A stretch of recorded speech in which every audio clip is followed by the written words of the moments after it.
மேட்டூர் அணையில் குறைந்த நீர் இருப்பின் காரணமாக எப்போதும் பாச நீர் திறக்கப்படும் நாளான ஜூன் 12ஆம் தேதி அன்று மேட்டூர் அணை திறக்கப்படாத நிலையில் விவசாயிகளின் வாழ்வாதாரத்தை பாதுகாத்திட டெல்டா மற்றும் டெல்டா அல்லாத மாவட்டங்களுக்கு மாண்புமிகு முதலமைச்சர் அவர்களால் 134 கோடி நிதி ஒதுக்கீட்டில் குறுவை தொகுப்பு திட்டம் அளிக்கப்பட்டு குறுவை நெல் இயல்பு பரப்பான 10.60 லட்சம் ஏக்கருக்கு இதுவரை 8.41 லட்சம் ஏக்கரில் சாகுபடி செய்யப்பட்டுள்ளது.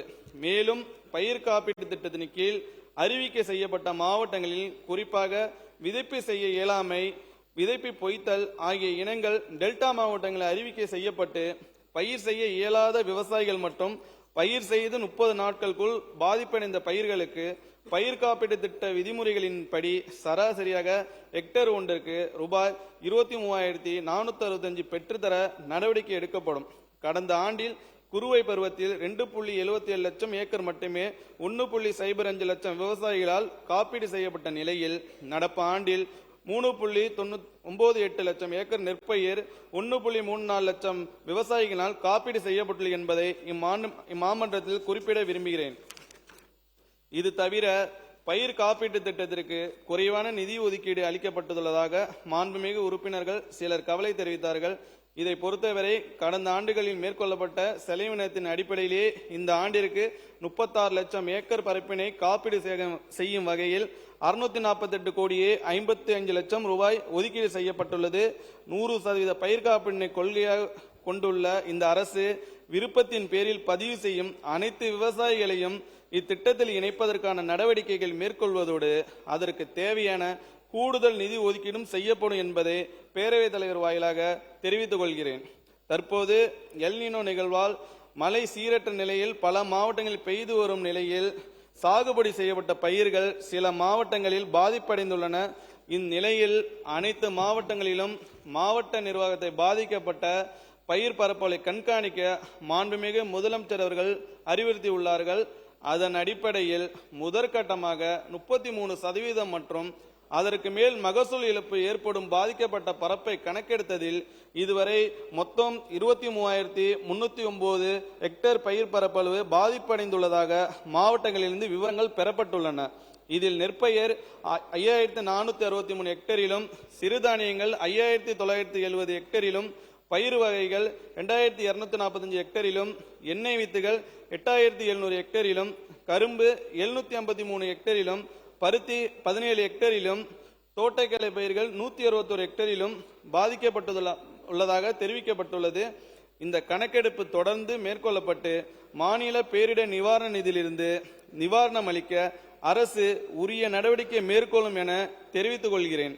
வறட்சி மாவட்டங்களாக அனைத்து மாவட்டங்களையும் அறிவிக்க வேண்டும் என மாண்புமிகு உறுப்பினர்கள் சிலர் வலியுறுத்தினார்கள். ஒன்றிய அரசின் வறட்சி மேலாண்மை கையேடு 2020 படி ஒரு பகுதியை வறட்சி பகுதி என்று அறிவிப்பதற்கு மழை பொழிவு, விதைப்பு, பயிரிடப்பட்ட பரப்பு, பயிர் நிலை, மண் ஈரப்பதம், தாவர வளர்ச்சி, தொலை நுண்ணுணர்வு, ரிமோட் சென்சிங் குறியீடுகள், நீரியல் நிலை மற்றும் பயிர் சேதம் ஆகிய காரணிகளின் அடிப்படையில் 2012, 13 மற்றும் 2016, 17 ஆகிய வருடங்களில் தமிழ்நாட்டின் அனைத்து மாவட்டங்களும் வறட்சி மாவட்டங்களாக அறிவிக்கப்பட்டு நிவாரணம் வழங்கப்பட்டது. தற்போது வானிலை நிகழ்வுகள் மற்றும் வறட்சி காரணிகள் தொடர்ந்து கண்காணிக்கப்பட்டு வருகின்றன. வறட்சி மேலாண்மை குறித்த விதிமுறைகளின்படி வறட்சி காரணிகள் தமிழ்நாட்டில் உள்ள மாவட்டங்களில் தொடருமேயானால் உரிய மேல் நடவடிக்கை இந்த அரசு மேற்கொள்ளும் என மாண்புமிகு பேரவைத் தலைவர் வாயிலாக மாமன்ற உறுப்பினருக்கு தெரிவித்துக் கொள்கிறேன். மாம்பழத்திற்கு இந்த ஆண்டு விலை குறைவாக இருந்ததற்கு அருகிலுள்ள மாநிலங்கள் உள்ளதைப் போலவே இங்கும் கிலோவிற்கு 4 ரூபாய் வழங்கப்படும் என்று மாண்புமிகு உறுப்பினர்கள் சிலர் கேட்டுக்கொண்டார்கள். இதற்காக இந்த அரசு மேற்கொண்ட நடவடிக்கைகளை இங்கே விரிவாக கூற வேண்டியுள்ளது. பெங்களூரு ரக மாம்பழத்திற்கு கடந்த ஆண்டு போலவே இந்த ஆண்டும் போதிய விலை கிடைக்காமல் விவசாயிகள் பெரிதும் பாதிக்கப்பட்டனர். எனவே பெங்களூரு ரக மாம்பழத்திற்கு ஒன்றிய அரசின் சந்தையீடு திட்டத்தில் விலை வித்தியாச தொகை வழங்க ஒன்றிய அரசுக்கு உரிய கருத்துரு அனுப்பப்பட்டது.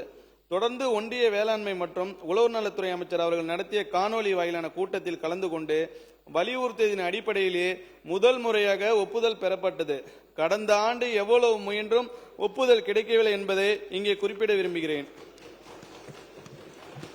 எனினும் இதற்கான ஒன்றிய அரசின் திட்ட நெறிமுறைகள் விரிவாக இருப்பதால் அவற்றை மேற்கொண்டு திட்டம் தொடங்கப்படுவதற்குள் பெங்களூரகத்தின் அறுவடை காலம் முடிவுற்ற நிலையில் 6 மெட்ரிக் டன் மட்டுமே கொள்முதல் செய்யப்பட்டிருந்தது. திட்ட நடைமுறைகள் தற்போது தெளிவாக வகுக்கப்பட்டிருப்பதால் இனி வரும் காலங்களில் இத்தகைய நிகழ்வுகளை விரைவாக எதிர்கொண்டு விவசாயிகளுக்கு உரிய பலன்கள் வழங்கப்படும் என்று இம்மாமன்றத்தில் தெரிவித்துக் கொள்கிறேன். இதை தவிர கிருஷ்ணகிரி மாவட்டம் ஓசூர் மோரணப்பள்ளி கிராமத்தில் உள்ள பன்னாட்டு மலர் ஏல மையம் செயல்படாமல் உள்ளதாக மாண்புமிகு உறுப்பினர் சிலர் கருத்து தெரிவித்துள்ளனர்.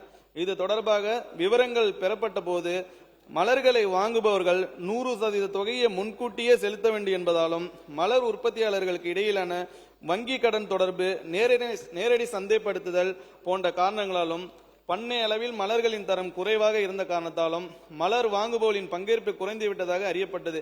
எனவே மலர் வர்த்தகத்தை அதிகரிக்கும் நோக்கில் வாங்குவோர் மற்றும் மலர் உற்பத்தியாளர்களிடமிருந்து வசூலிக்கப்படும் சேவை கட்டணம் 1% குறைக்கப்படும். மலர்களை பண்ணை வாசலிலே சேகரித்து நடமாடு வாகனம் மூலம் கொய் மலர்களை வர்த்தகம் செய்வதற்கான வசதியும் ஏற்படுத்தியும் இதுவரை மொத்தம் 1.44 கோடி ரூபாய் மதிப்பிலான 24.84 லட்சம் மலர் தண்டுகள் வர்த்தகம் செய்யப்பட்டுள்ளன. தற்போது மலர் ஏலத்தை அதிகரித்து வாங்குபவர்கள் மற்றும் மலர் உற்பத்தியாளருக்கு இடையிலான தொடர்பை வலுப்படுத்தும் நோக்கில் சந்தை ஒருங்கிணைப்பாளர் மூலம் மலர் ஏல மையத்தை செயல்படுத்துவது தொடர்பாக அரசு உரிய நடவடிக்கை எடுக்க உள்ளது என்பதை மாண்புமிகு பேரவைத் தலைவர் வாயிலாக இம்மாமன்ற உறுப்பினருக்கு தெரிவித்துக் கொள்கிறேன்.